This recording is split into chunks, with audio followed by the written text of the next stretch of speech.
Do you think you could still play? I played play? Stairway to Heaven in church. On a piccolo flute? The flute. Me and my friend David, he played guitar and I played flute, and we played Stairway to Heaven in church? Stairway to Heaven in it's church. had heaven. We didn't know. Okay. All right. The Musers, the podcast. It's episode 22, Dallas's Sweetheart. Welcome to The Musers, the podcast. Thanks for joining us. I'm Craig, the Iceman Miller. I'm George. No nickname.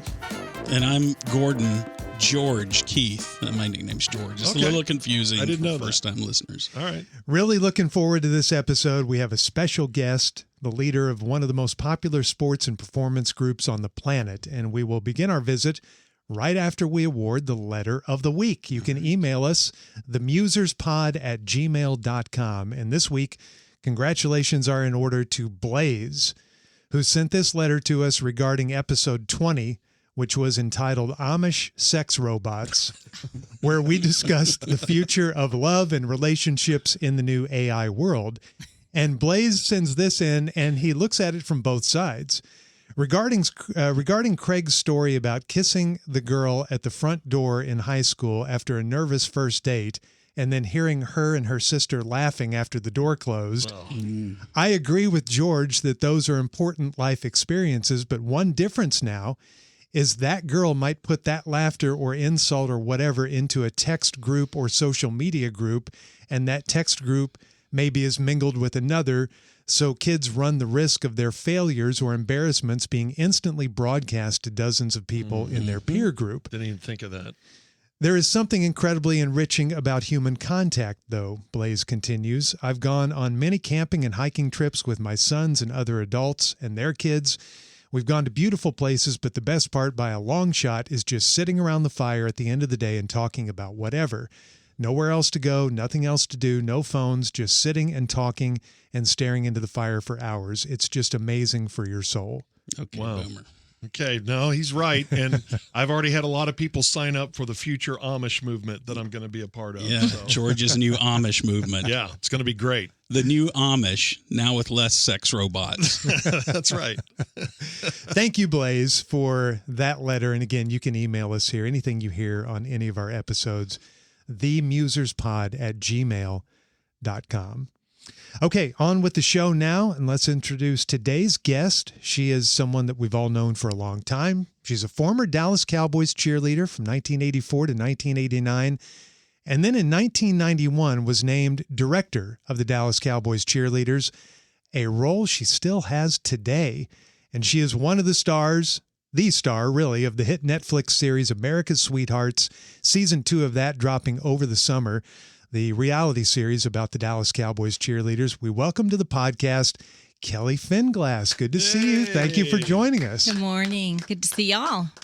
In studio. Did you like that talk about sex robots, Kelly? I'm a little nervous. I listened to all the podcasts but that episode, so that's going to be first on my list. Oh, gosh. Give me the clip notes on it, or can you? Well, we just talked about the way with AI and sex robots and, more and more people not dating and just relating online and living their lives online, what direction love and relationships are going.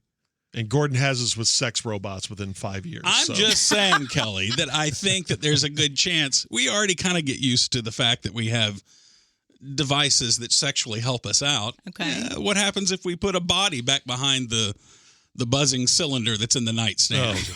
I'm sorry, Kelly. Can I know. I'm speechless. She's blushing over I that. am too. This is so uncomfortable. We're in the first minute of our interview. Why with are we her. starting there with She asked robots? for a summary of that. Okay, but you could have episode. summarized it differently than that. I thought I Very thought it was special very now guest. I'm real curious. That's episode what? That's 20. 20. Okay, Yeah. great. Okay. So did you ever think back in 1984 when you made the Dallas Cowboys cheerleader squad as a rookie that 40 plus years later you would still be involved with that group? No, I could never have imagined. It's hard to imagine, but it feels really natural. When I look back, I've kind of been writing some of my thoughts down, and when I look back at my life and my leaders and my education and my influencers, it kind of makes sense. I've always been in performance. I was the drum major in my band. Go ahead and laugh if you want. That's great. But in Lindale, the band was the big thing, and so when I started looking back through my yearbook photos, and I was the leader in my band. I grew up in a very disciplined environment in my house. Same with my teachers and my band director. And I found this picture, and it's this 300-piece marching band, and it's me in front of the band next to my band director, Mr. Almany, who has always been the most influential person in my life. And then that just kind of I went to TCU as a dance major. Then I tried out for DCC and didn't think I'd make it. I actually tried out because Ron Chapman, y'all remember Ron Chapman? Yeah. He talked about it on the radio, and I heard the ad on the radio and thought I'd try it. Auditions were a part of my dance degree. So I went to the audition and I made it, and then life changed. But my background with precision and music and leadership and dance, it kind of makes sense when I look back over my life. So you went to TCU, then North Texas. You were at North Texas the same time we were. I know. Why didn't we hang out more? What were you doing? I wasn't having any fun at school. I was a remote. By then, I was a cheerleader. I was at rehearsals every night. I had a part-time job at Kelli Services. Kelli Services, this is Kelli. May I help you? That makes sense, yeah. And then I was at rehearsals every night. So I had no campus experience at North Texas. Oh, man. But I love my classes, and that's where my degree. Well, we're proud of you. The Thank fact that you, you've gone yeah. on from North Texas to do what you've done. It's incredible. Thank you. We were Me fun. too. We were fun to hang out with. In North Yeah, Texas, we were so much fun to hang out I know. I've forgotten everything. Well, and your husband, I think, was he roommates at one point with Craig Way? Or they were friends at least, weren't Friends, they? Yeah. maybe. Roommates, no. Maybe not. Okay, that's a made-up fact that I just threw out. Yeah. But I'll I check knew they that were out. friends, What are you doing? Well, I guess I was getting to we actually had a connection, so we could have been friends, but yeah. Joel's been friends We with weren't all cool the enough to guys hang out with here. Dan Bennett and Yeah. the gang, because when he was in sales, that's who he worked with. That's right. Mm-hmm. Yeah. All right, I now that you're a big television star and all of America knows you, I mean, America's Sweethearts has done very well on Netflix. It'd be It's like great. in the top 10 Yeah. all the time. Yeah, it is. And they've ordered a third season, right? Yes. We're filming now. That's great. So when it first came up, and let's go back to the series that happened before America's Sweethearts, when you had Making the Team that ran on the country music CMT. CMT for 16 seasons. Yeah. When that came about, were you just told that was going to happen, or was this something that you were involved in campaigning for? The CMT project? Yeah, the CMT project. I was more involved with the CMT. I had we were starting to get a lot of offer letters to do reality TV, and at the time it was maybe Bachelor and hot tub scenes and all that dating and kissing and all that kind of stuff. And I wasn't interested in that, but I have always been interested in doing a show about the auditions and the talent portion. It was kind of like the talent portion of the Miss America contest that nobody ever saw. We used to have Irving Community Cable. They'd come with one camera and film the auditions. But a guy named Eugene Pack wrote me a letter. Amongst all the letters that I said no to, he wrote a letter and he said, I'd like to do a show on y'all. And he had covered the Miss America pageant. And when I read that, I thought he might have some understanding of a brand and protecting it and a group of women that compete and aspire and empower. And so when we had those conversations, then I started talking to the production company, and I was definitely very involved with the origins of the CMT show. Did Jerry have any hand in creating that as an idea, or is this guy approaches you and says, hey, we want to do a show with this, and then you take it to Cowboys, the upper levels of the Cowboys, and pitch it to them? The latter. It was more me and Eugene and the production company, a group named Triage out of California. And when we said, yeah, let's do it, then I think I probably took it to Charlotte. That was so long ago, I've forgotten. But we started, and obviously I didn't know what I was getting into. I do now. And it's been great for the cheerleaders, I would think. It has. It's, it did what I wanted it to originally, which was to show people the talent and the authenticity of the girls and the diversity of the girls. But it also, with this visibility, has created vulnerability. I mean, I was listening to you read that letter about the social media and how vulnerable you are when you're just going through life. And that's what it's like now. I mean, now I have no editorial rights, notes, nothing on the show with Netflix. So that was different for me. Netflix is very different than the agreement that you had with CMT. Just different in design and director, just everything, just totally different. They're interviewing people that I don't know they're interviewing. They're interviewing cheerleaders. It's not just in our studio. So where it felt at first, I felt kind of out of control of it. Now that I've watched it, the first time I watched it is probably when anybody else watched it. And I've spent a whole career trying to present flawlessness. And the show, what's really to me the most interesting and beautiful is showing the girls' flaws, and they talk openly about things. And I think it's kind of cool. So you learned that was, I guess, okay. I learned it's okay. I think, at some point when I say, I'm done, I want to know that I've inspired people, hopefully to do good things, bigger things, better things, humble things. And I think the biggest lesson that I've learned through certainly the Netflix show is people, when they can relate to you and or your problems or your challenges or your victories, it's going to ring true to somebody and hopefully help someone. That's been the best part of that. Have you noticed your profile individually and the squad's profile has been raised even more? Because I'm imagining Netflix has a much broader reach than CMT. And have you felt it go up a notch or two? Oh, yeah. I felt it go up a notch or two just in, lack of privacy and just can't get through the airport, simple things like that. In terms of the people trying out, the level of dancers are elevated. They're definitely better dance technicians than we were back in the 80s. But they're coming now from all over the country. This year I have, I think, ladies from 15 different states. I have one from Rutgers University and one from UCLA, California, New York, New Jersey, everywhere in between, and New Zealand. So that international candidate is we can feel it. It's measurable. The show's great, and it does detail how hard you work, how hard Judy works, how hard the girls work. And that's one thing that I saw when I worked. I was going to ask you what it's like to work for the Jones family. We'll talk about that. But I worked very part-time for them from 98 to, we worked together, I know, Kelly. yeah. We miss you. Oh, that's very sweet. But I did notice in that time, man, these girls work so hard. And it really is like a team, and you're the coach. And I think I don't know how you think you come across when you watch it on Netflix, but to me, you come across as a caring coach that feels for the girls, knowing exactly what they went through because you were a cheerleader. And how do you feel you come across when you watch? Do you cringe, or do you go, okay, well, I handled that okay, and it translated to the TV?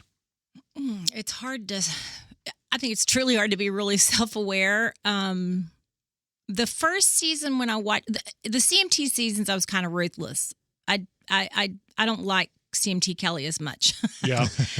And you never know how it's going to happen with the way they edit it, and that's not maybe the whole day was like that, but maybe just 10 seconds were like that. Yeah, for sure. I mean, CMT concentrated solely on when I would cut cheerleaders in my office, and that's in any industry. Yeah, there's love, there's life, there's laughter, it's fun, and oops, now we've got to make this cut. And that's when I get my game face on, I get real serious. It's hard for me. On Netflix, I've been told I cry more, which I do, but I care, and I think they've caught me in some pretty emotional moments. Yeah, it's powerful. It comes across that way, and you could imagine when you have to tell a girl, whether it's tryouts or maybe at some point during the season, when you have to have those meetings, that's, I'm sure, a really tough part of your job.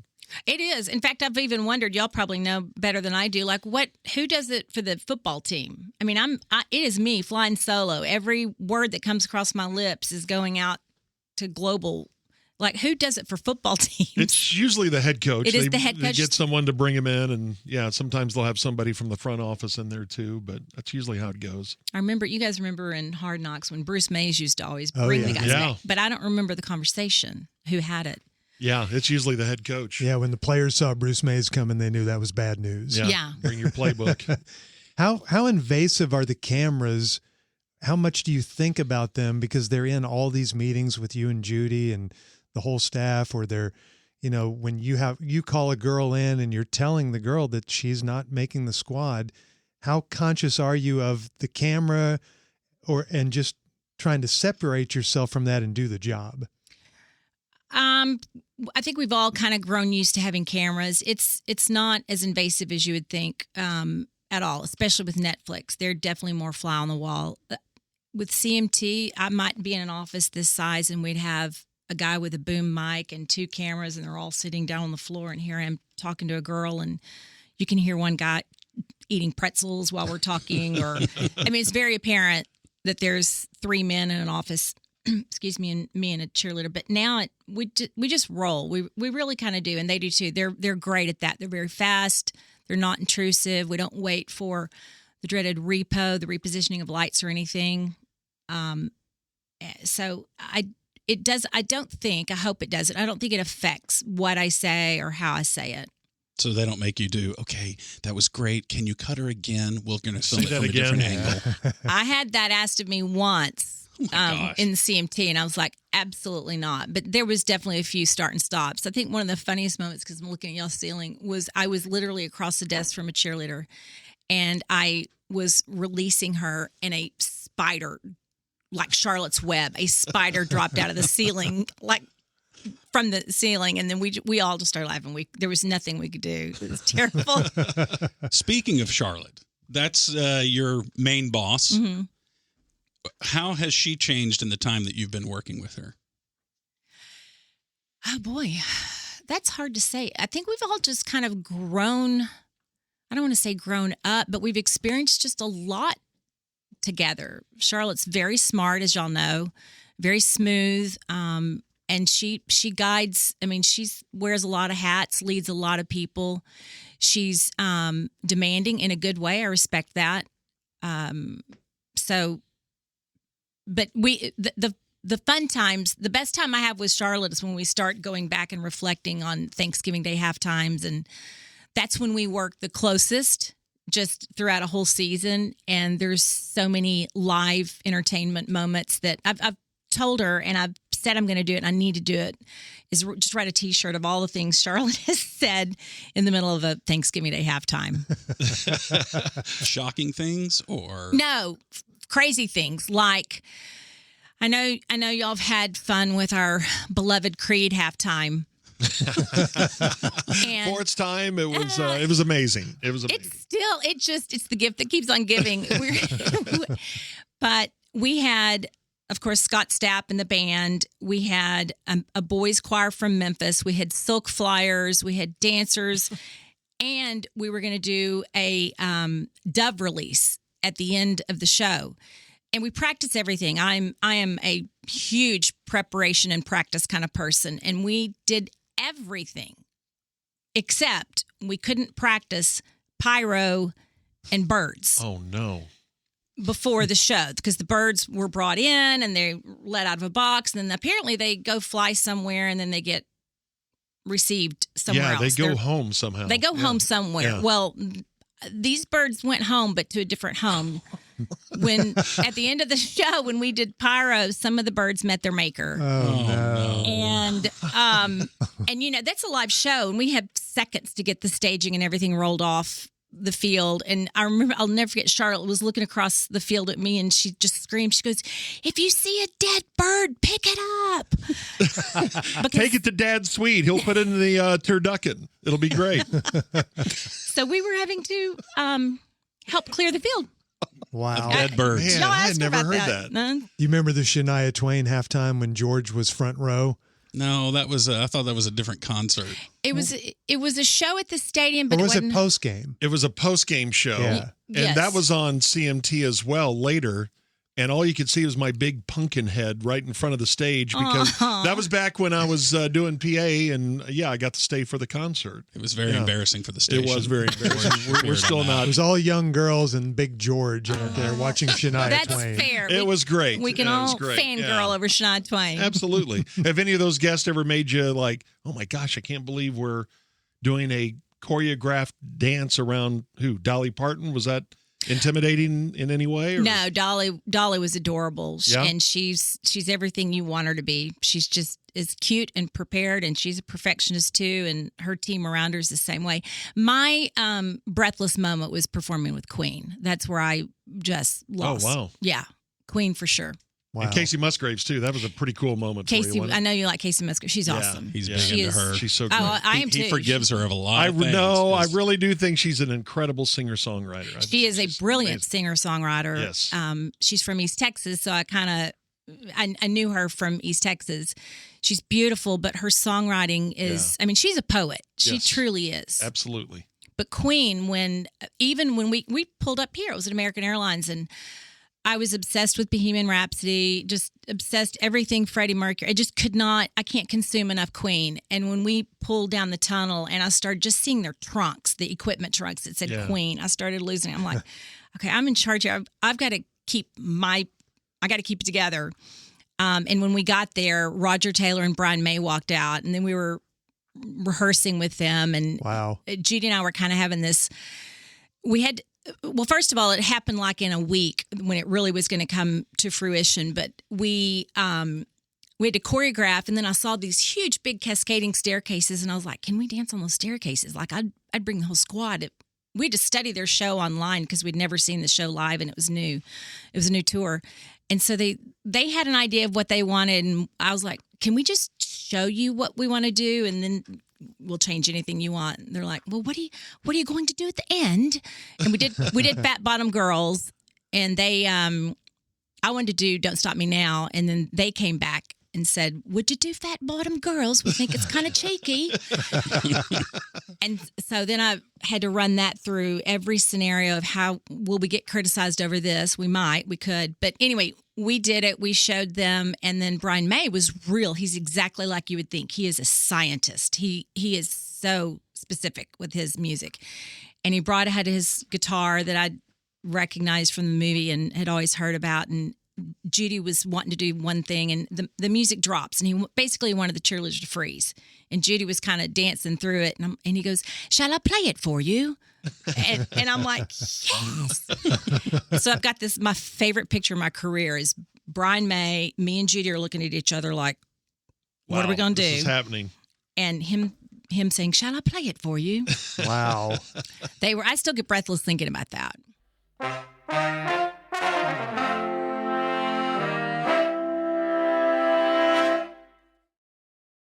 Well, your schedule is amazing. The schedule of the cheerleaders, all the events that you do. Most people watch the games and they think the cheerleaders come to the games and then that's it. But man, it is nonstop, it seems like, for you. And it's not just with things to do around here. It's kind of nonstop with things to do around the world, isn't it? It is.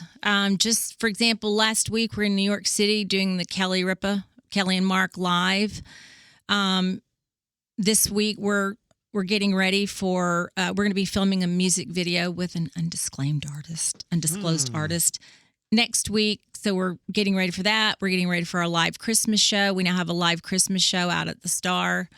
And then, of course, our Thanksgiving Day show. And then farther and farther ahead, I'm already working on we do a live stage tour now in May. And then we'll do another USO tour in April. Wow. Dang. And we always keep that schedule wide open for playoff games and You never Super know. Bowls. You never know.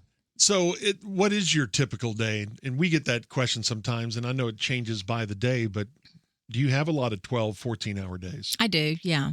Wow. I'm kind of a night owl, too. I hate it, but I'll be You twisted. take your work home? I do. Sometimes? Yeah, I have to. Honestly, I don't really even get to see emails until I'm home. And then I'll be twisted in bed and looking at emails, and then it gets in my head, so I try to come up with all kinds of things to unwind. Mm-hmm.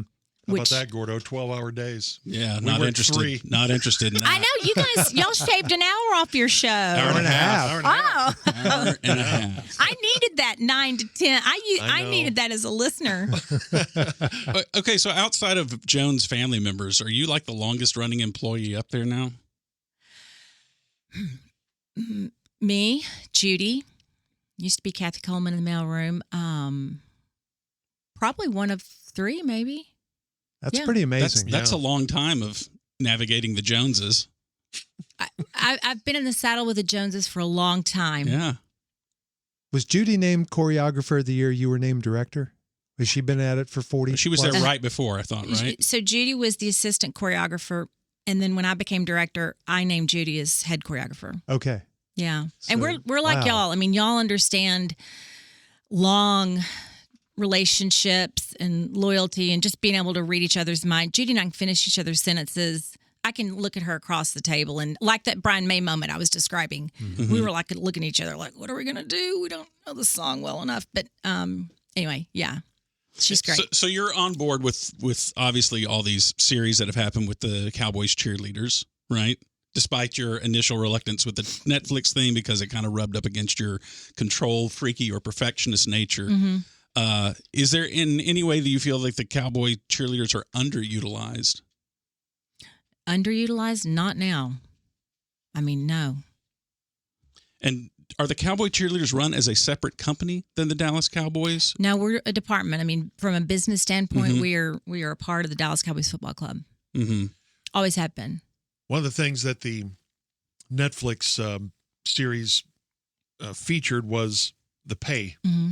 And I know that's uncomfortable, but it's interesting because I always thought it was a full-time job from back when you were a cheerleader. How did you navigate through that with your position now, knowing that, hey, this needs to happen, but at the same time, what rate do you go at, and how tricky was that for you? I can't say it was tricky. It was, I think it's the right place. It's where we should be. And the role of the cheerleaders has grown. Even from when I cheered in the 80s, we did do, was it back then 10? Did we have 10 home games or maybe 8? But back then you had 16 games, yeah. And 2 preseason And 2 games. preseason, yeah. we should have been paid more just for the heat in Texas Stadium. No Good doubt. Lord. No doubt. But the girls, they are definitely professional dancers. They're spoken ambassadors. They're stars of their own TV show, published in calendars. So rightfully so. I'm happy that they're happy, and it's win-win now. Yeah, and you're a huge part of the game presentation. There are people that go to AT&T Stadium, they want to see the game, but part of that is y'all. It's Thunderstruck now.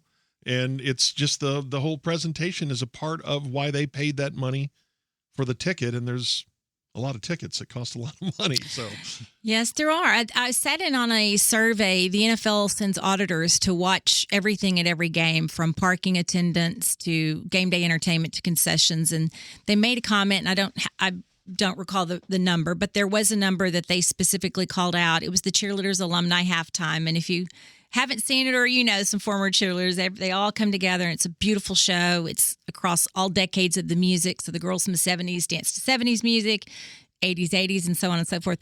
But this one stat that they mentioned was that for first-time single game ticket purchasers, there's a nice number that said they came just to see the cheerleaders. I believe it. Yeah, I believe that's Such a big part of the brand. Yeah. I mean, It seems like it's a bigger brand than the Cowboys even are to the NFL now, because there's other successful teams that have been successful since the Cowboys have won Super Bowls.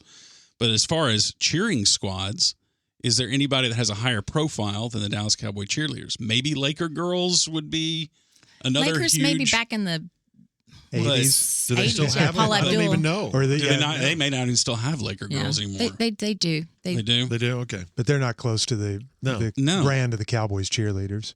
TV real estate is exponentially just throws you into a new world. Yes. I said to these guys a little while ago, we were talking about this podcast and talking to you. I said, the thing that has jumped out at me the most about Netflix series, just watching these first 2 episodes. And I think I've always known this, but it really drives it home what athletes the girls are. I mean, they are incredible athletes, and how hard they have to push their bodies, not just through the tryouts, but through the season. It's really amazing when you see what they do and what a physical toll it takes. The show does, they were even interviewing some of our former cheerleaders that cheered with me that said, "Oh, I've had 7 surgeries." Well, you're 60 years old and you've been running marathons. That's not fair. But yeah, no, it is, they're dancers. Dancers love to dance just like athletes. So I don't think when you're in it and the music's playing, I don't think you realize it. But the fatigue mixed with the level of dance that they do can take its toll if they're not careful. Fortunately, knock on whatever this is. Yeah, there's no wood around. No, wood. we haven't had any injuries this season, so let's. Good. Yeah. But they're talented in the way that a gymnast is talented. It's that kind of athleticism. Oh yeah. I mean, that is why I'm proud of the show. Shows that you're not going to see the technicians that they are as dancers in cowboy boots on turf. But when you see their solos and their contemporary and lyrical and what they've trained for all their lives in a stage show, then you can really see it. Mm-hmm. When you were cheering, did you get a guest spot on? I remember the Love Boat. The cheerleaders went on the Love Boat. I don't know if that was. That was pre me. Yeah, I you, think my biggest moment was being at the front of the Jerry Lewis telethon, and we did our 10-minute Michael Jackson medley. Okay. When's the last time you watched that? Well, it came across my feed a couple days ago, so that's why it's on my mind. About a couple days ago, but it's. And did you have notes in watching it? For myself? Yeah. Yeah. So, and obviously, one thing in watching the series, like Craig, I was struck by just, wow, these girls go through so much. And the other thing that I was struck by was the eye that you and Judy have. I mean, you are watching these girls dance, and I'm noticing none of the Looks things good you are to me, noticing. right? You're saying, "Oh yeah, she looks tired." I'm like, I don't see that at all. I mean, the amount of precision that your eye has gained over the years to see what you see. So you obviously are good at having notes for other people. When you watch this show, as George was saying, like, what notes do you have for yours? Do you ever think to yourself, I didn't handle this right? Is there things that you work on handling better? I did. After the first year of Netflix, we were having kind of mid-year, end-of-year meetings, and I'm meeting with Victoria Kalina, who's actually her mother's a personal friend of mine, and she's a personal friend of my daughter's, and, well, our whole family. And I coached her brother in youth baseball. Tanner or Tristan? Yeah, Tanner. Aw. Mm-hmm. How about that? That's awesome. Yeah. But I'm sorry, I interrupted you. Yeah, Anyway, so back to the podcast. We'll go back to the podcast now. Jerk. So when I was having this, she's our guest. Yeah. I'm sorry. You're right in the middle of this. You're right in the middle of this thing again. Okay. Yeah, but when I was having this conversation with her, and we were actually talking about some serious things like, hey, I need you to clock your hours, and I need you to do this, some housekeeping stuff. And then when we started talking about some dance notes, she was genuinely shocked. And I was shocked that she was shocked. And I was like, you haven't had your best games this year, and here's the notes and yada, yada, yada. And so when I saw it back and watched it back, I thought, man, I can't let a whole year go by with these dancers that need feedback and not tell them. I don't want anybody to be surprised. That's not doing anybody any good. So then that moment in time was when I realized I could do a better job of communicating to them sooner and be honest with them, and also give them more positive feedback more frequently. Mm-hmm. So that was one of my takeaways from season 1. I think the alumni thing is cool when It's players awesome. come back and the cheerleaders come back. And do you still have good relationships and relationships with those who cheered maybe 10, 15 years ago? Absolutely. Still stay in touch? Oh, I have great relationships with the former cheerleaders. Every year we get together. There's 2 groups. One of them y'all probably know. There's 2 groups that they have separate parties after all the rehearsals, and I'll get about a midnight kind of little, we'll call it a tipsy call. Oh, no. And, hey, they're all Kelly. Hey, Kelly. And they're all FaceTiming me and stuff. No, I have great relationships with our former cheerleaders. That's great. That's probably that's kind of the best part. We have more fun when they're gone. Then it's kind of like it's not the school teacher and the student role. It's Well, being a boss all those years, you had to have some that stepped away disliking you. Probably. But you're not aware of that. See, you run a very different organization because you have such a personal relationship with everybody who works for you. And I would think, like, that sounds like a nightmare to me. Managing people's emotions is one of the most difficult things to do. Well, that's very true. You're right. And I take it seriously and I do the best I can. But you're right. The emotions are very important. They're young. I just kind of lean on, what I learned from some of my educators. And I hope I'm a good one for them. There's been a rule, I think, since the beginning that the cheerleaders and players shall not fraternize. Has that been difficult to police over the years? Have you had to step in a few times, or does that never occur? Yes. Well, let's see. Let me go in order. Has that been difficult to police? Yeah, of course. It's still in effect, right? The rule's still there. Kind of. Oh, just kind of. Yeah. Okay. Well, it's how much you want to police it. Honestly, that was a Tom Landry rule. Oh, okay. Tom Landry's the one that I didn't know put that. that He in. wasn't really on board with the cheerleaders at the start, was he? Tom Landry didn't want any distractions. Yeah. Okay. Yeah.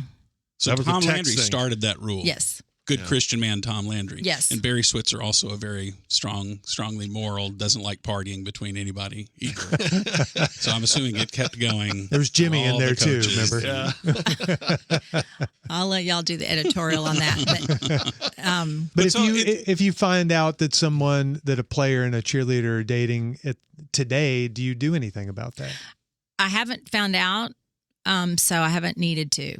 But is it in the code of conduct, or is it just like an unwritten rule? Like, is it in what the girls agree to? Or women, I should say. Yes, please. Yes. It's unwritten. Unwritten. Okay. So it's basically up to you, I would think, right? Honestly, I've got more things. It's not a problem. It's not a problem. Yeah. Right. So It's don't really worry not. about it. Yeah. It's always, it's just something that's been talked about. through Oh the years. gosh, Yeah. it's kind of funny because everybody, out of everything about the Dallas Cowboys cheerleaders, that seems to be the most fascinating to them. Really? Yeah. I guess it's because of the model of high school and college, the football player and the cheerleader, I guess. We're always trying to ship them. Yeah. Maybe that's the thing. But the breaking news here is that's not really a rule. It's not really a rule, right? It's not, but it is. You don't have anything against it. It is, but it's not. Well, Makes no sense. You're talking go about ahead, Jerry Gordon. now. I'm talking about Jerry. It is. It is, but it's not. We're certainly doing it. Yeah. Do you have much interaction with Jerry? I'm still. Hang on, I got to get. Please, Gordon. Please keep going. Why, you want me to Y'all talk see about each Jerry? other much? I'll during the call week? you up tonight when I'm tipsy and talk Jerry to you. Oh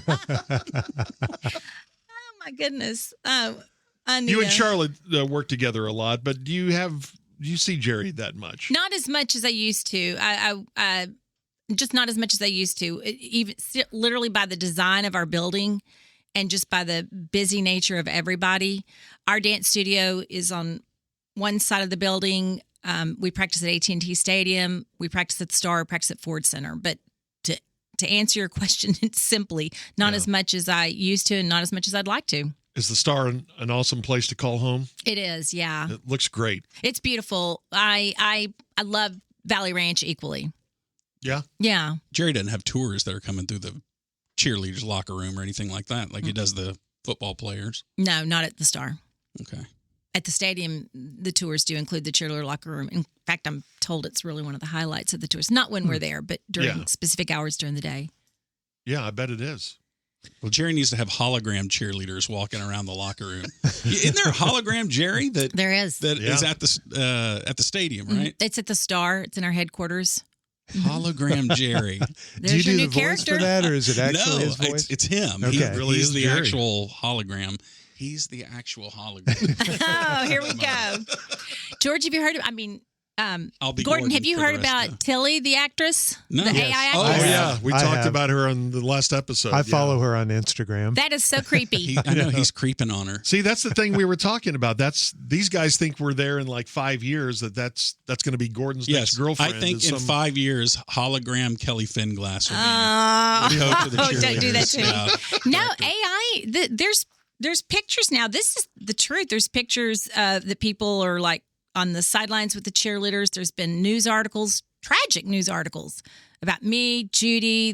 That's I just read the one about you this morning. I was like, do a little research for Kelli coming in here, and read all about the plane crash Oh that, gosh, that yeah. you were in. And Gosh. Oh my yeah, gosh. there's all these fake articles out there. I'm sure there's some about us, however we tragically died. Yeah, it's it just was- junk Wow, news that's just nuts. websites. That one hit me like a freight train because my girlfriend in Lindell called me and then she said, "What do I tell everybody about this news story?" And it was the story you're mentioning, and I'm like, just because she's a school teacher, I said, "Tell them it's not true. This is a perfect example of showing how news you can't believe everything you read." Yep.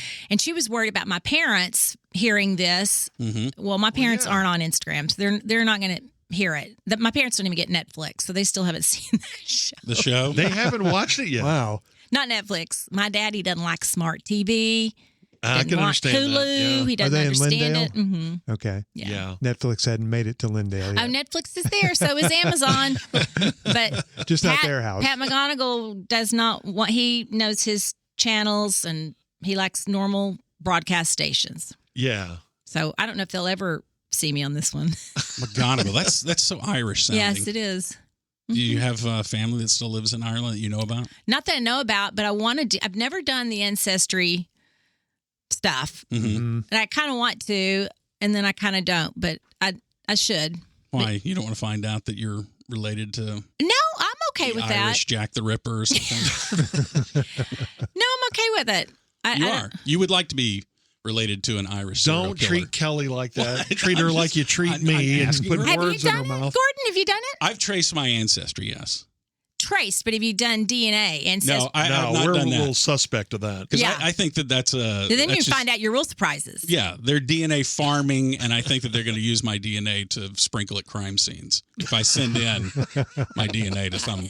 Well, it's the crime stuff that does kind of freak me out. Not from I know how many babies I've had, and I think I know how many siblings I have. Those crime databases are kind of scary. Yeah. So, and then just information. Period. Do you try to stay offline? Speaking of offline Kinda. stories, and yeah, I can. And yet, do you monitor online to see what your crew's up to? I don't. I have enough people that tell me. Okay. And I don't read Reddit because that's a place where the cheerleaders get their hearts broken. And I've seen great women on our team just literally be brought to tears over something stupid somebody has said on Reddit. So It's so I'm kind of terrible. anti. That's kind of my Yeah. platform. And that's something new that you didn't have to deal with. No. Social media. Could you imagine that when you were No. 19, 20 years old and trying to be a cheerleader, a student, and having to deal with that? I really nonsense? can't. I think it's bad for. I really do think it's bad for mental health. I've got this one little thing I preach to the girls. Our cheerleaders, they can't even like a post because if you like the wrong post, you Right. know, that's You trouble. could be canceled. Yeah. Yeah. So I tell them if it's not true, if it's not kind, and if it's not helpful, don't post it. Don't like it. I don't know how sustainable. I don't know how long this will go, but that is a whole new part of people's insecurities that I don't think is healthy. I agree. And the girls have gotten in trouble, I'm assuming, for things they've posted, things they've liked and everything. That was in the series, wasn't it, to one point? Maybe I'm remembering that incorrectly. But yeah, monitoring their social media posts that they do themselves. And I know Yeah. in season 2, they talked about how some of the girls were quitting their jobs and becoming influencers because they had gained so many followers being cheerleaders. They have, and part of that, is really great. They're, if it's the right product or the right scenario, it's obviously very flexible time. It's very lucrative right now. Their visibility and all their hard work can kind of pay off, but there's a lot of critics out there too. I mean, y'all know that. Oh, yeah. We didn't grow up with that. You used to see people at school and you'd go home. You might have a phone call. I don't like it. And I've seen what it does to the girls. I've seen my cheerleaders in tears, superstar cheerleaders, great people in tears over something somebody's saying on Reddit. So I don't like it, but hopefully it'll have a, on the other hand, I'm on Instagram and I'll follow like things that are motivational or inspirational or funny. Yeah. But I just in general don't like the toxicity of some conversations.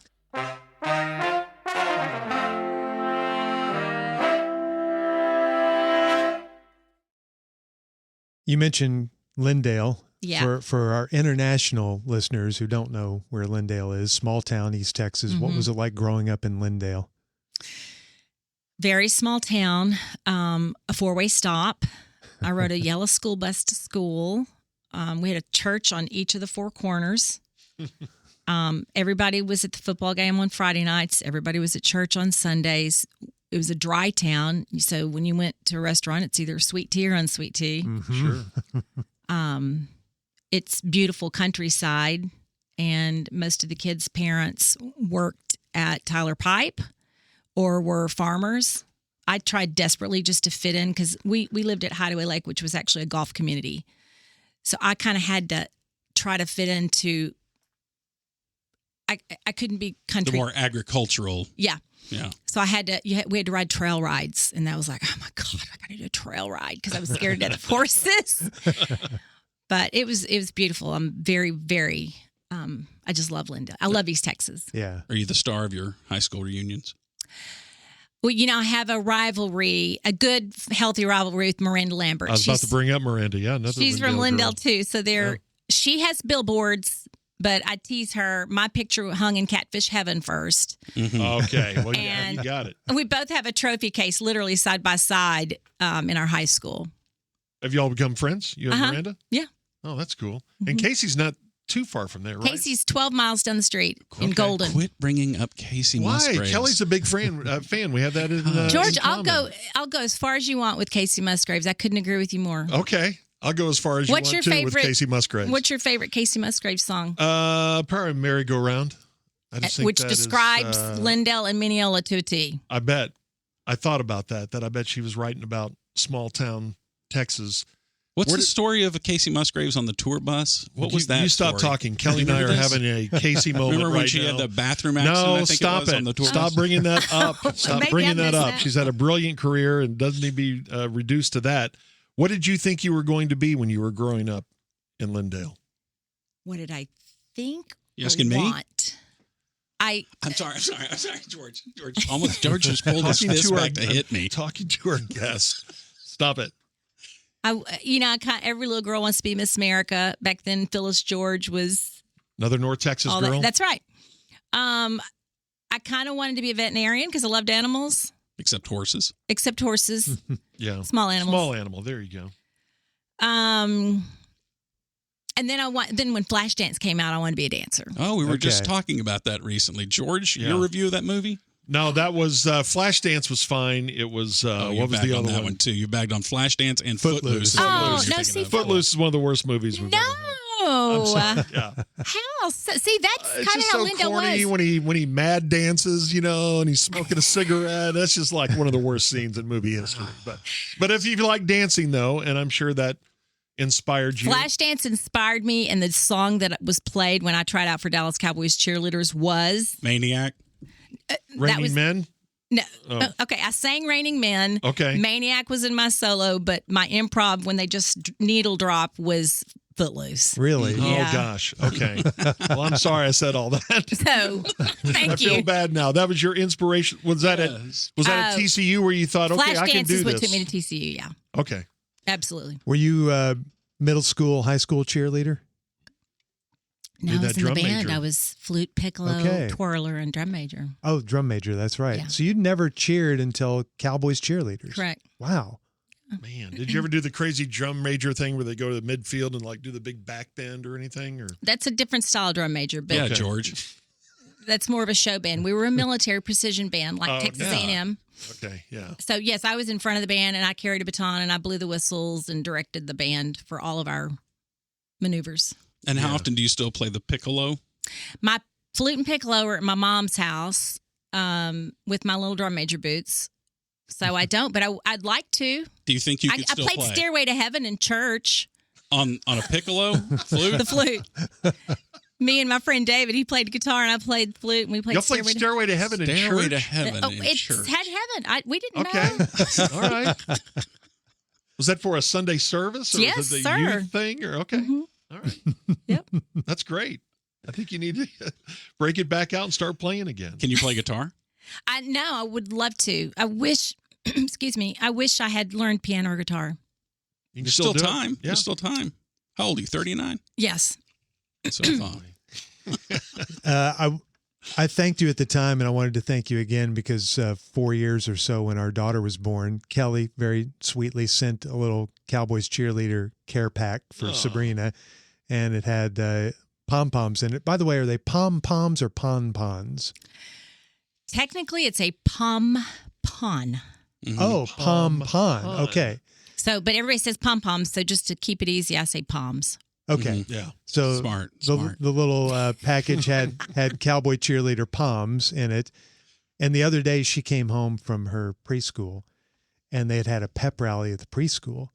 And the first thing she wanted to do when she got home was get her Cowboy cheerleaders poms and do the little dance that she saw the older cheerleaders do.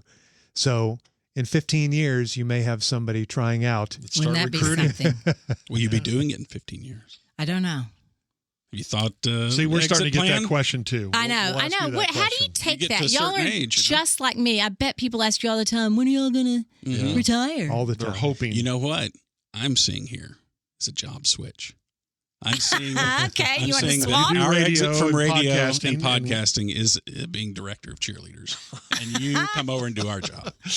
I- You and that- Judy. That sounds interesting. How terrible would we be at her Yes, job? you could do our job. There's no way we could do your job. No way. No, we'd have to get outside help. The girls would, yeah, they wouldn't want to work with us. It'd be terrible. I did want to ask y'all, like, as much as you talk on the radio all morning, Mhm. is the podcast, do you still have enough juice? No. So why a podcast?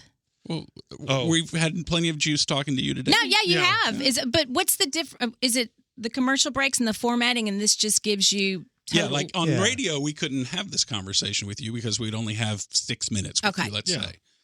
But here we can do long form and talk to you about the way you pronounce pom-poms and all that sort of thing. Yeah, it's been different. robots. Yeah, Yeah, catfish sex heaven robots and the whole thing. We love both. Radio's it's live and there's a lot of energy to it, and podcast more relaxing, and you can take a whole hour with somebody. it's very Are there intimate. some same- Podcasting's very intimate. That's why I'm shirtless. Oh my God. Yeah, sorry about that. I told him not to do it, but he insisted. It was a so. choice. Poor Are one. there more restrictions or I'm sorry, less restrictions that you would normally have on radio per se? There's Yes. less restrictions. Yes. Like Yeah. you can say the F timing, word. language. Can we? Say the Yeah. F word. Go ahead. I can't. Why? Because she's I'm classy. not. That's why. But I will say Judy dropped her first in her career When? F-bomb at practice last week because we were up to here with stress, and we found out at the last. I mean, I'm serious. We're in overload coming from New York City to this, and we didn't know, but this is our world. It's going to sound kind of silly for y'all, but it was for the for the national anthem. If the flag is a certain size, 30-yard line flag or a 40-yard line flag, that changes where the cheerleaders formations are. Well, we found out probably at 11 o'clock at night before we're about to call it a night and we'll be at the game that it was the full field flag, which means we have to reconfigure everything. And that's the first time. It's just really, honestly, Judy's so proper. I'm a little saltier than that, but she apologized to the squad. I'm like, Were the Netflix cameras rolling? at the no, I time? wish they had been. How would you handle that? Have you ever gone to him and say, "Hey, could you not put the F-bomb in there?" Or No, anything like we that? can't. You can't. You have Actually, no I think control that over would it. be the best trailer of the century is Judy doing that. Don't y'all have a sound? Is it called a sound drop? Yeah. And yeah. it's a dump Judy button? screaming. Oh, yeah. Julie, a Julie, drop, yeah. Julie. Oh, yes. Oh, yes, we yeah. do. That's Judy. Yeah. That's Trammell. Judy saying that. Yeah. Okay. It is. Yeah, saying Julie. Mhm. Yeah. Oh, that's funny. I never knew that was her. Yeah, I think that was If I'm not crazy, I feel like that was from Hard Knocks, which would have been back in. I think it was, 2001-ish. Dave Campo era. I think it was. So is there? Maybe There's that going to be far a back. third season of America's Sweethearts. Uh-huh. Is there any end in sight, or have they only signed up for 3, 5? That's a great question. No, every one of these TV experiences I've had is you have to wait till the next year to be picked up. Oh, I see. Mm-hmm. So it's this dog and pony show there, but it's real. I mean, they go down to the wire. It's interesting. Yeah. So if you had your druthers, I've had my druthers. Yeah. Where does the word druthers I come don't from? know. I was just thinking the exact same thing. What the hell is the Sounds like a druthers mean? drugstore. But It's got Mississippi or Arkansas in it somewhere. because I think it's unusual that the three of us all are in agreement here. The Musers is like we're not so interested in doing a TV portion of this, of our radio show or of our podcast or whatever. It's like focus on one thing at a time. You doing these TV shows, is there any part of you that thinks I don't want cameras and I don't want a TV show, I just want to do this job? Or is it now impossible to even separate in your mind to think about doing this job without there being some extra element of kick it up glitzy coverage of what you're doing? I love the simple nights. I definitely love the simple nights and rehearsals without cameras. It does elevate something. I can't put my finger on it, but it does. So I like the simple nights, or I look forward to those. But I will say, like after COVID, and then there was a year where we had no cameras, it did feel less Amped up, urgent, Yeah. and it felt a little quiet, a little flat. less lively. So if you once you get used to walking into the bright lights and all the attention, I mean, all the girls now say, "Oh, I used to watch you when I was a little girl. I've watched you my whole life," and it just baffles me that Yeah. we've been in the television business that long. Back to the retirement. How about when you know, you know? That's what we find ourselves saying. Yeah, no, I agree We're with not that. there yet, but we know we will know. I agree with that. Yeah. But that's still a ways off, right? We're still gonna I do this think for a so. while. I mean, there is a fatigue level for sure. I've raised my kids. The hardest part was when they were young. That was the hardest Yeah, I part. bet. When I'm at rehearsals at night and I come home and just see my kids already asleep, I don't even like to think about that. Now my kids are grown and I'm cool every now and then, rarely. But that was the harder time. Now I'm an empty nester and the girls are my kids again. So Yeah. that's been great. If y'all, this may be a burning question I'm not supposed to ask, but if y'all do say the Musers are out, are y'all doing that as a group or are you doing it individually? We haven't I don't even know. allowed ourselves to cross that mental barrier. It is a mental thing. I can't imagine doing my job without Judy. Mm-hmm. Right. Yeah. So if you didn't do this job, what is this? What do you want to do that this job is preventing you from doing in your life? Cooking. Yeah. Really? I'm That's being your- sarcastic. Oh, Kind of. dang it! I was getting excited. A woman who likes to cook. Wow. I do like to cook when I can, but I had a whole meltdown last Halloween over chili. It'd take a whole episode to talk about my chili meltdown. But anybody like me feels guilty about not having big home cooked meals. Yeah. So the question, what was your question, Gordon? I don't even remember. Something It else was you so want to bad I do didn't even that remember it. this job is keeping you from travel or Traveling. something? Yeah. Where do you want to go? I want to go to Africa. Mm-hmm. You ever been? Never. No. Been. I mean, I've been all over the world, but I mean like safari. I'd like to see Right. that. I've never been to Ireland. That's great. I went this last summer. It was awesome. So yeah, I don't have a schedule where I can even try to plan a trip. Last year, my biggest trip, and I literally was brought to tears. My kids, this is a long story. Do you guys watch Christopher Guest Yes. movies? Okay, it's my favorite. He's great. Okay, so Best in Show is my favorite movie. Yes. And my kids for my birthday had wrapped up, and I opened it up, and it was a busy bee. And if you know the show, it's the bee that belonged to the anxious couple with the anxious dog. So Ryan and Samantha, Ryan didn't think I'd get it, but when they basically gave me tickets to the Westminster in New York, Oh, that's great. the dog that's show. cool. And so me and my kids, we flew to New York. We went to the dog show. And when I went in, I mean, I literally started crying when I saw it in person. It's so regal with the dogs, but it's also so comical if you appreciate Best in Show. Yeah. The trainers, the judges are in full beaded gowns. The trainers are spritzing their dogs backstage. It is such a comedy. It's brilliant. And so that was my big trip last year, was to go to New York to the Westminster with my kids. Oh, that's great. So how much time off you get a year? How many weeks? I can barely find time off. Yeah, you need more vacay. I know. We'll talk to Jerry I for do. you. I need some refresh and reboot time. Yeah. Okay, so music and movie question. Have y'all seen Spinal Tap? Too? Oh, yeah. I haven't seen Oh, the not second one two. yet. I watched the second one, and what was your take on it? Because it's divided people. I loved it. I Okay. thought it was fine. I think I I will, thought too. it was better than the first I one. can't wait to see it. Wow, really? Yes. Okay. I love Spinal Tap. The cameo of Elton John sitting in and Paul McCartney. Yeah. Oh, my gosh. Really? They get them? Yeah. They're Oh, in there, and I gosh. won't give it away. But there's one scene where Elton John comes in, and the guys they're doing a session, and they're playing in their scraggly hair. They're in skinny, scrawny leather, just old rock star stuff. And Elton John comes in, and he turns to me and he goes, "It's just too much piano. It's too much piano." And I'm like, "Oh, God." Telling that to Elton John. I loved it. Did you like it? I've I watched did. it twice. No, I liked it. I haven't watched it twice, but I liked it. Yeah. I can't wait to see it. What's your Love those multiple guys. watch movie? For me, it's Planes, Trains, and Automobiles every Thanksgiving. It's my favorite comedy of all time. Steve Martin, John Candy. Yeah. That's probably the movie I've seen the most in my adult life. Forrest Gump. Other than the movies now I'm forced to watch with our daughter, like Oh, those are good. times, Frozen and The Uh-huh. Grinch and anything that she's on, I've probably seen those about 50 times in the last year. too. Yeah.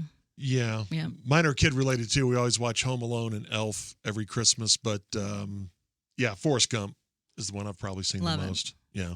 And mine is probably Kelli Finglass's Chili Meltdown. It's a new movie The dramatized by Halloween one? AI. yeah. The chili meltdown got so bad that finally my best friend and we were going to go as a can of chili and then a can of beans. Oh, But man. I basically got fired from doing chili this Halloween. I'm beanless chili guy. I don't like You are beans in the beanless? chili. Yeah, and George loves beans in his chili. Absolutely. Yeah, I know it's a I it's do a sin in both versions, Texas, Gordon. I do both. Mm-hmm. But yeah, that's probably the way to go. But yeah, y'all got to watch Spinal Tap too, just Okay. for. I know. Yeah, I you want to see sold it. me on it. I definitely want to see it. Kelly, this has been an incredible hour. Thank you so much for joining us. Do you have any more questions for us? Yeah. I don't want to cut you off. I This did was mean to mainly tell- designed for you to ask us questions. Well, I asked y'all Yeah. what I wanted to know is like, how can you talk any more than what you already do? It's amazing, isn't it? Yeah.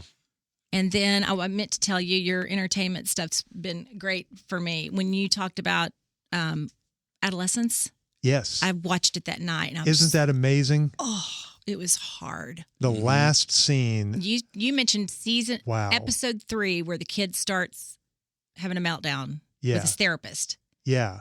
and you were so. I haven't seen it. Is it Oh. funny? Is it funny? It's not No. funny. No. Mm. It's riveting television. It's riveting. Oh no. Well, I'm glad I could be of service. I'm You have glad you been. still listen to us. I That's know. awesome. I just need y'all to start later or stay on later. Okay. Oh, That's yeah. fine. We'll talk about Whatever you that. say. Thank you so much. This has been a great hour. Really appreciate it. Always great to see you. It's great to see y'all. Thanks, Kelly. How much regret do you have right now, Kelly? On None. a scale All of it. from No, the only thing I scale from regret is 1 I to didn't give y'all infinity. your gifts. I brought you a gift. You brought us gifts? Yes. Oh, how but there's a sweet. story Oh my behind gosh, it. you did. Here, Okay. What's the story behind the gifts? All right. Here. I'll show you. Well, Oh my gosh. she's okay. got So bags. I know. I hope this is your first in your life. I think I'm giving y'all something you've never had before in your life. If Okay. you do have it, Okay. that might be another podcast. Okay. But when I was a little girl in Lindell, we had an annual garage sale, and I sold all my Barbie dolls. And my mother was so pissed because I sold my entire collection for 50 cents a piece. So Okay. fast forward to in my role with the cheerleaders, I wanted a Dallas Cowboys cheerleader Barbie made. And I started writing Mattel letters in 1993. And I wrote letters for 13 years to get, and Mattel said, no, it's not in our business plan. It's not in our business model. And I was writing them even when we were in the Super Bowl saying, look, we just won a Super Bowl, but it takes them 3 years to develop and blah, blah, blah, blah, blah. Wow. So that went on for 13 years. And then one day I was at Valley Ranch and That sounded very country, didn't it? Ranch. Ranch. Yeah. My mother Great. gets mad at me. She goes, "You've lost your Lindell accent," but I think I just heard it come back. I had a fax machine and it was in the other room, and a fax. Remember how faxes would curl up? Oh yeah. Mm-hmm. There was a fax that had curled up and had dropped on the floor, and my assistant brought it to me, and it was from a guy named Robert Best. He's from Dallas. He's a designer. He did Project Runway, and he designs the Christmas Barbies. Does that mean anything to y'all, the Christmas Not Barbie? really. No. I've heard those two words, but never. That's together. another movie I like, though. I love the Barbie movie. I thought it was Wasn't great. that great? Yes. And I like Christmas. Yeah. Okay, I so- saw, We're covered. I saw the Christmas movie. So, in the spirit of Christmas, if you're a collector of Barbies, the Christmas Barbie is once a year exclusive limited edition. So anyway, I get this email. It's from Robert Best after I've been told no.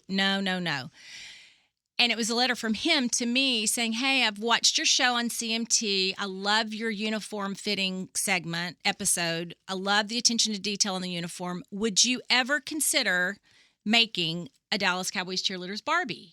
And I'm like, Well, yeah. so I called him. I screamed. It took 2 years to develop. I'd also been told it wouldn't sell. He was the collector's division. That's where I'm going to get it. I was writing letters to the mass market Mattel Barbie. Robert did collectibles. So Okay. they sold out in 3 days. I was going to say, they told you it wouldn't sell. Yeah, what- That's, Well- I What would kind of think. marketing person is that? Well, back then we were starting to win Super Bowls, but nothing has ever been easy. Yeah. Mhm. Everything does require effort. I don't care Sure. who you are or what brand you are. Anyway, we made them and they're sold out. And so each year I give a cheerleader at our auditions, whoever has the artistic excellence, a Barbie. So this is my Marconi Award to you guys. Oh, Because so y'all sweet. y'all Thank have you. artistic. So I'll just show you. So you don't Yeah. have to. So I thought, well, maybe they'll get it, or maybe it'll sit on a stand. But here's your Barbie. Oh, for wow, look at that. Look at that. That That's is awesome. so great. And Thank you you. each have one. That's so sweet, Kelly. Thank you. And then I brought you a little spiral so you can write notes about Oh, wow. robots or movies. I'm going or- to start using that spiral because this whatever. one's about had it. Robots. So, yeah, that'd be great. And then you have a little calendar. It's a page-a-day calendar to start your year. Okay, Wow, Cowboys nice. cheerleader Look theme. at this. Which is nice. Thank you so Hopefully- much. Have you ever had a Barbie doll? Yes, I I'm have sure one Gordon at my has. home right now, waiting for me. Oh, my gosh. I'm sorry, Kelly. And then Craig, I'd forgotten we'd already given pom poms. Oh, my gosh. In case Oh, she's more. outgrown her little costume. Oh, that's great. Thank you. Look at this. Or is that for Craig? Because you can't bring a Barbie home without her getting one. And then y'all have That's right. the same thing. So my I don't know how goodness. you're going to tell your adult men friends that you I have a Barbie know. doll. I'll be I know. proud to say that I have one from Well. Kelly Finglass. But they're sold out, and they really, truly, and for our girls, they're like our Oscar, our Grammy. It's I only give it to those who Wow. win the Artistic Excellence Award. Wow, we feel honored. That's very Can't sweet. believe Thank you. Thank you. Came here with gifts. Can we No. DoorDash you a sandwich or something? in return? I don't know. Yeah, we didn't get her anything.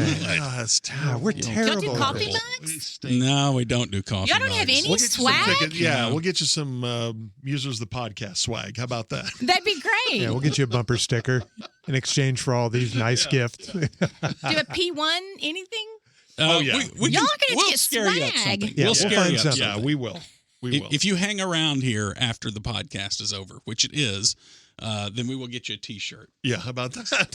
T-shirt. God, we're so lame. I know it. Lame. Kelli Finglass, the director of the Dallas Cowboys Cheerleaders since 1991. What an amazing run. And of course, you can watch America's Sweethearts, the Dallas Cowboy Cheerleaders on Netflix. Season 2 came out over the summer, and Season 3 already ordered and is in the works and filming now. Thanks to our producer, Peter Welton. Another great job this week. That does it for The Musers, the podcast. Now that was a treat.